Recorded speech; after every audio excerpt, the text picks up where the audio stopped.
ವರ್ಷದ cinema journey ಅಂತ beautiful journey ಇದು. 40th ಇಯರ್ ಅಂದರೆ ಎಂಥದ್ರಿ. ನಾನು ಸತ್ತು ಹೋದ್ಮೇಲೆ ಜಗ್ಗೇಶ್ ಎಂಥ ನಟ, ಏನೇನು ಫಿಲಮ್ ಮಾಡ್ದ ನೀವು ಸತ್ತೋಗ್ಬಿಟ್ಟ ಅಂತ ಬರ್ದಾಗ ನನಗೇನು ಬದನೆಕಾಯಿ ಗೊತ್ತಾಗುತ್ತದು. ನಾವು ಬದುಕಿದ ಒಳ್ಳೇದು ಹೇಳಬೇಕು. ಅಮ್ಮ ಕೊಟ್ಟಿದ್ಲು, ಯಾವ ಪುಣ್ಯಾತ್ಮ ಒಬ್ಬ ಚೇರ್ ಹಾಕ್ಬಿಟ್ಟು ಎಲ್ಲ ಮೀಟಿಂಗಲ್ಲಿ ಕೂತ್ಕೊಂಡು ಈ ಕಡೆ ಆ ಕಡೆ 2 ಕ್ಯಾಮ್ರಾ ಈಗ ಕುಂತಿರ್ಬೇಕು, ಹೀಗೆ ಕುಂತಿರ್ಬೇಕು. ಜಗ್ಗೇಶ್ ಸರ್ ಒಂದು ಕ್ಲೋಸ್ ಬಿಡಿ, ಈ ಕಡೆ ನನಗೊಂದು ಬಿಡಿ ಅಂತೆಲ್ಲ ಹೇಳ್ತಿದ್ದ. ನನ್ನ 40 ಇಯರ್ಸ್ ಬಗ್ಗೆ ಸಖತ್ತಾಗಿ ಏನೇನೋ ಮಾಡ್ತಿದ್ದಾನೆ ಅಂತ ನಾನು ನನ್ನ ಮನಸ್ಸೋ ಇಚ್ಛೆ ನನ್ನ ಮನಸ್ಸಿನಲ್ಲಿ ಏನು ಬರ್ತದೆ ಸತ್ಯನೇ ಹೇಳಿದೆ. ವಿಷ್ಣು ಅವರು ನಾವು ಅಂತ ಅವ್ನು ಹಾಕೊಟ್ಬಿಟ್ಟ. ನೋಡಿ ವಿಷ್ಣು ಅವ್ರದ್ದು ಏಕೋಸ್ತಾನೆ ವಿಷ್ಣು ಅಂದ್ಬಿಟ್ಟ. ನಾನು ಬಾಂಬ್ ಹಾಕ್ಬಿಟ್ಟ ನೋಡಿ ಅಂತ ಅದು ಬೇರೆ ನಾನು ತೊಂದರೆ ಬಿಟ್ಬಿಟ್ಟ ಕೆಳಗಡೆಗೆ. ಸರ್ ಅವ್ರ ಅಭಿಮಾನಿಗಳು 1000 ಜನ, ನಮ್ಮ ನಾನು ಏನು ಮಾತಾಡಿದೆ, ಯಾಕೆ ಊರಿಂಗ್ ಅಂತವ್ರೆ, ನಾನೇನಂದ್ರೆ ನನಗೆ ಗೊತ್ತಿಲ್ಲ, ಬಿಟ್ಬಿಟ್ಟ. ಆಮೇಲೆ ನೋಡ್ರಿ ನಮ್ಮ ತಾಯಿಯವರು ನನಗೆ ಹುಲಿ ಥರ ಬದುಕೊಂಬೆ ಅಂತ ಅಂತ ನಾನು ಹೆಮ್ಮೆಯಿಂದ ಹೇಳಿದೆ. ಅವನು ಯಾರೋ ಕಿತ್ತೋದು ನನ್ನ ಮಗ ರಿಯಲ್ ಹಾಕ್ಕೊಂಡು ಅದೇನೋ ಆಗಿ ಅದೋ ಟಿವಿಲಿ ತಗ್ಲಾಕ್ಬಿಟ್ಟು. ನೋಡ್ರಿ ಇಲ್ಲಿರೋ ಅಷ್ಟು ಕ್ಯಾಮ್ರಾಗಳು ನನ್ನ ಮನೆ ಮುಂದೆ ಇತ್ತು. ಏನೇನು ಡೈಲಾಗ್ಗಳು ಬಿಡ್ತಾವ್ರೆ ಅಂದರೆ ಕೇಳಕ್ಕೆ ಅಸಾಧ್ಯ. ಇನ್ನೇನು ಕೆಲವೇ ಕ್ಷಣದಲ್ಲಿ ಜಗ್ಗೇಶನ ಎತ್ತ ಹಾಕೊಂಡು ಹೋಗ್ತಾವ್ರೆ, ಮುಗಿತು ಒಂದು ಕತೆ, ಇನ್ನೇನಿದ್ರು ನೆಕ್ಸ್ಟ್ ಅವನಿಗೆ ಜೈಲು ಊಟ. ನೋಡಿದ್ರೆ ನನ್ನ ಮುಂದೆ ನಮಸ್ತೆ ಅಣ್ಣ, ನಮಗೊಂದು ಬೈಟಣ ಪ್ಲೀಸ್ ಅಣ್ಣ ಅನ್ನೋ ಹುಡುಗ ಏನು ಗೆಲ್ತಾವನೇ ರೀ ನೋಡಬೇಕು. ನಾನು ಏನಂತದ್ದು ಮಾಡ್ಬಿಟ್ಟಿದ್ದೀನಿ ಹಾಕ್ಬಿಟ್ಲು ಅಂತ ಹೇಳಿದೆ. ಅದನ್ನು ಇವಾಗ ಹಾಕೊಂಡು ರುಬ್ಬಂಥದ್ದು ಏನಿದೆ. 40 ವರ್ಷ ಆಯಿತು ಅಂತ ನಾನು ಹೇಳಿ 3 ವರ್ಷ ಆಗಿದೆ, ಅದೇ 43 ವರ್ಷ ಆಗ್ಬಿಟ್ಟಿದೆ. ಇವನೊಬ್ಬ ಹಾಕೊಡಕ್ಕೆ ಇವನೇನು ಮಾಡ್ತಾನೆ, ಹಾಕೊಟ್ಬಿಡೋದು. ಕೆಲವರು ಇರ್ತಾರೆ ಮದುವೆ ಬಂದ್ಬಿಟ್ಟು ಅಸರಿ ಇಲ್ಲ ಅಂದ್ಬಿಟ್ಟು ಹಾಕೊಟ್ಬಿಟ್ಟು ಜಗಳ ಆಗಿ ಅವ್ನು ಹಾಕೋಗ್ಬಿಟ್ಟು ಅವೆಲ್ಲ ನಾನು ಹೆಸರದಾಗ ಹೇಳ್ತಾನೆ ಎಸ್ಕೇಪ್ ಆಗೋಕ್ಕೆ. ಅವ್ನು ಹಾಕ್ಬಿಟ್ರೆ ಅವರು ನೋಡಿ ಹೆಂಗೆ ಹಾಕೋನೆ ಹೆಂಗೆ ಅಂದವನೇ ನನ್ನ ಮಗ ಅಂದ್ಬಿಟ್ಟು ಅವ್ರೊಂದು ಟೌನಲ್ಲಿ ಹಾಕಕ್ಕೆ. ನಾನು ಭಾಳ ಪ್ರೀತಿಯಿಂದ ನಮ್ಮ ಅಮ್ಮನ ಬಗ್ಗೆ ನಾನು ಹೇಳಿದ್ದೆ. ಯಾಕಂದ್ರೆ ನನ್ನ ಮಾತೃ ಪ್ರೇಮಿ, ನಾನೆಲ್ಲರೂ ಗೊತ್ತು. ನನ್ನ ತಾಯಿ ಅಂದರೆ ಸತ್ತೋಗ್ಬಿಡ್ತೀನಿ ಇವತ್ತು ನಾನು ಅಂತ ಪ್ರೇಮಿ ತಾಯಿ ಬಗ್ಗೆ ಅಂತ ಹೇಳಿದೆ. ಯಾರೋ ಮಾಡಿದಂತೆ ಇವತ್ತು ಕಾನೂನು ಏನೋ ಇದ್ದಾವೆ, ಅದು ಸರಿಯಲ್ಲ. ವಸ್ತುಗಳು ಇಟ್ಕೋಬಾರ್ದು ಅನ್ನೋದು ಕಾನೂನಲ್ಲಿದೆ. ಬಟ್ ಯಾರಿಗೂ ಪ್ರಜ್ಞೆ ಇಲ್ಲ, ಗೊತ್ತಿಲ್ಲ, ಹೇಳ್ಬೇಕಲ್ವ ಈ ಥರ ಇರಬಾರ್ದು ಇದು ಅಂತ ಯಾರು ಹೇಳಿಲ್ಲ. ನನ್ನ ಪಾಡ ನಾನು ಇದ್ದೀನಿ, ಇದು ಓಲ್ಡ್ ಕೇಸ್ ಅಂದ್ಕೊಂಡು ನಾನು ಈಗ ಅದು ಬಂತು. ಆವಾಗ ನಮ್ಮ ಸ್ನೇಹಿತರು ಹೇಳಿದ್ರು, ಜಗ್ಗೇಶ್ ವಿಷಯ ಮಾಡ್ಕೋಬಿಡಿಪ್ಪ, ನಿಮ್ಮನ್ನು ಹಾಕೊಂಡು ರುಬ್ಬಿದ್ರೆ ವ್ಯೂಸ್ ಕೂಡ ಜೋರಾಗತ್ತ. For that reason they are doing ಅಂತ. ನಮ್ಮೋಡು ಒಬ್ಳು ಹುಡುಗಿ ಟಿ ವಿ ಅವಳು, ಅವಳು ಮಕ್ಕ ನೋಡಿದ್ರೆ ಸಿಕ್ಕಾಕೋಗ್ಬಿಡ್ತಾಳೆ.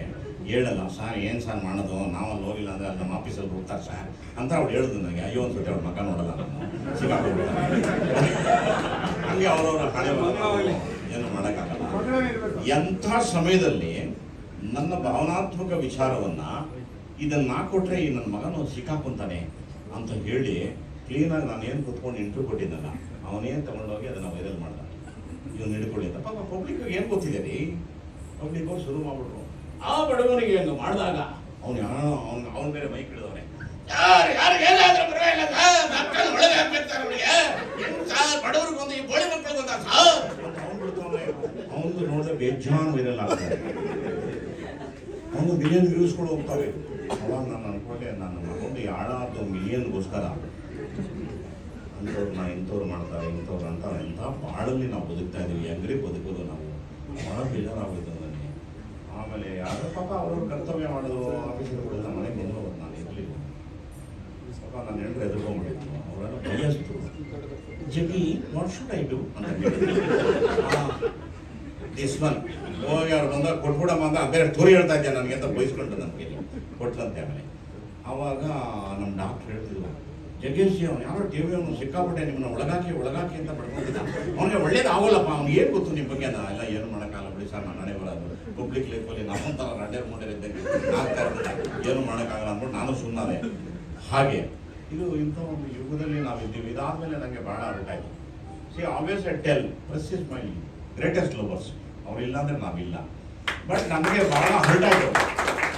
ಯಾಕೆ ಹರ್ಟಾಯಿತು ಹೇಳ್ಬೇಕಿಂತ ಸಮಯದಲ್ಲಿ ಹೇಳ್ಬೋದು. ಯಾಕಂದರೆ ಅವ್ರು ಅನ್ಸೋದು ರೇ 80ನೇ ಇಸ್ವಿಯಿಂದ ಬಣ್ಣ ಹಾಕ್ಸ್ತವ್ರು, ನನ್ನ ಜೊತೆಗಾರರು ಎಂತೆಂಥ ನಟರುಗಳು ಸತ್ತೋದ್ರು, ಇಲ್ಲ ಹೇಳ್ಕೊಳಕ್ಕೂ ಹೆಸರಿಲ್ಲ. ನನ್ನನ್ನು ನೀವು ರಕ್ಷಣೆ ಮಾಡಬೇಕು, ನಾನು ತಪ್ಪು ಮಾಡಿದ್ರೆ ಬಂದರೆ ತಪ್ಪು ಮಾಡಿದ್ರೆ ಜಗ್ಗೇಶ್ವರ ಅಂತ ಹೇಳಿದೆ, ಏನೋ ತಪ್ಪು ಮಾಡಿದೆ ಹಾಕೊಂಡು ರೋಬೋಟು ವೈರಲ್ ಮಾಡಿಬಿಟ್ಟು ನನಗೆ ಹೆಂಗಾಗೋಯ್ತು ಅಂದರೆ ವಿಧಿ ಇಲ್ಲದೆ ನಾನು ಆ ವಿಷಯವನ್ನು ಯಾರು ಮಾತಾಡತಕ್ಕದ್ದಲ್ಲ ಅಂತೇಳಿ ಕೊಟ್ಟು ಸ್ಟೇ ತರಬೇಕಂತ ಪ್ರಸಂಗ ಬಂತು. ನಾನು ಈಗ ಹೇಳ್ತೀನಿ, ನನಗೇನು I call my friend D K Shivakumar. ಅಲ್ರಿ ನಾಯಕರೇ, ನಾವು ಯಾವ ಕಾಲದಿಂದ ಸ್ನೇಹಿತರು, ನಿಮ್ಮೊಬ್ಬ ಸ್ನೇಹಿತರಿಗೆ ಯಾವುದೋ ಈ ಕಾನೂನು ನಾನು ತಲೆ ತಿಂತಾ ಇದೆ ಅನ್ಬೇಕಾದ್ರೆ ನೀವೆಲ್ಲ ನನಗೆ ಸಹಾಯ ಮಾಡಬೇಕು ಬೇಡ. ನನಗೆ ಯಾವುದೋ ವಿಷಯ ಇದು ಅಂದಾಗ ಈ ಸಚ್ ಎ ಲವ್ಲಿ ಫ್ರೆಂಡ್, ಇಮ್ಮಿಡಿಯೇಟಾಗಿ ಯಾರು ಏನು ಹೇಳಬೇಕು ಮಾಡಿ ಅದನ್ನು ಅವೇರ್ನೆಸ್ ಮೂಡಿಸೋ ಥರ ಮಾಡಿ ಆ ನಾನ್ಸೆನ್ಸ್ನ ಕಮ್ಮಿ ಮಾಡಿ. ಅದಾದ್ಮೇಲೆ ಅದು ಎಲ್ಲಿ ಸತ್ತೋಯ್ತು ಅನ್ನೋದೇ ಇಲ್ಲ, ವಾಪಸ್ ಕೊಡ್ಬೋದು ಈಗ ಸರ್.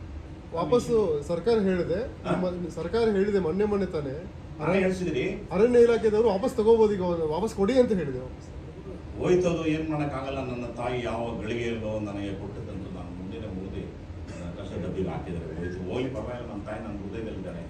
ವಸ್ತು ಹೋದ್ರೆ ಏನಂತ ನಮ್ಮ ತಾಯಿ ದೇಹನೇ ಕೊಟ್ಟಿದ್ದಾಳೆ, ಈ ದೇಹದ